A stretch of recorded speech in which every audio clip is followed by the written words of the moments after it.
బంగ్లాదేశ్ మాజీ captain allrounder Shakibul Hasan పై ICC సంచలన నిర్ణయం తీసుకుంది. అతడి బౌలింగ్ పై లైఫ్ టైం వేటు వేసింది. ఫలితంగా షకీబుల్ హసన్ ఇకపై అంతర్జాతీయ క్రికెట్లో బౌలింగ్ చేసే అవకాశం లేదు. అంతర్జాతీయ కెరీర్ చివరి దశలో ఉన్న షకీబ్ కు ఇది ఎదురు దెబ్బనే చెప్పాలి. ఈ నిషేధం తర్వాత అతని కెరీర్ కూడా ముగిసిపోయే ప్రమాదం ఉంది. షకీబుల్ హసన్ ఇటీవల ఇంగ్లాండ్లో సర్రే తరపున ఆడాడు. అక్కడ అతని బౌలింగ్ యాక్షన్ అనుమానాస్పదంగా కనిపించింది. ఈ విషయం గురించి సమాచారం అందుకున్న ఇంగ్లాండ్ క్రికెట్ బోర్డు అతన్ని విచారించింది. అతని తప్పును గ్రహించి ఐసీసీ నిబంధనల ప్రకారం మొదట ఇంగ్లాండ్లో తర్వాత అంతర్జాతీయ క్రికెట్లో బౌలింగ్ చేయకుండా నిషేధించింది.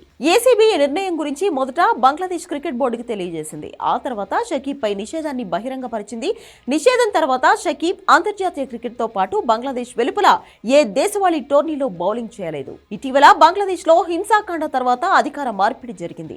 షకీబ్ మాజీ ప్రధాని షేక్ హసీనా పార్టీకి చెందిన ఎంపీ అన్న విషయం తెలిసిందే. కొత్త ప్రభుత్వం వచ్చిన తర్వాత బంగ్లాదేశ్ కోర్టుల్లో షకీబ్ పై డజన్ల కొద్దీ క్రిమినల్ కేసులు నమోదయ్యాయి. కాగా షకీబ్ అల్ హసన్ ప్రపంచంలోని గొప్ప ఆల్రౌండర్, బంగ్లాదేశ్లో అత్యంత ప్రజాదరణ పొందిన క్రికెటర్ కూడా.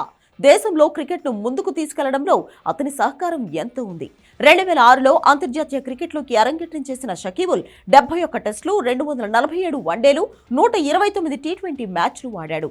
టెస్టులో 5 సెంచరీలతో సహా 4609 పరుగులు మరియు 246 వికెట్లు తీసుకున్నాడు.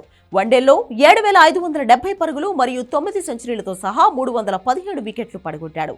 ఇక టీ20లో 2745 పరుగులు మరియు 149 వికెట్లు తీసుకున్నాడు.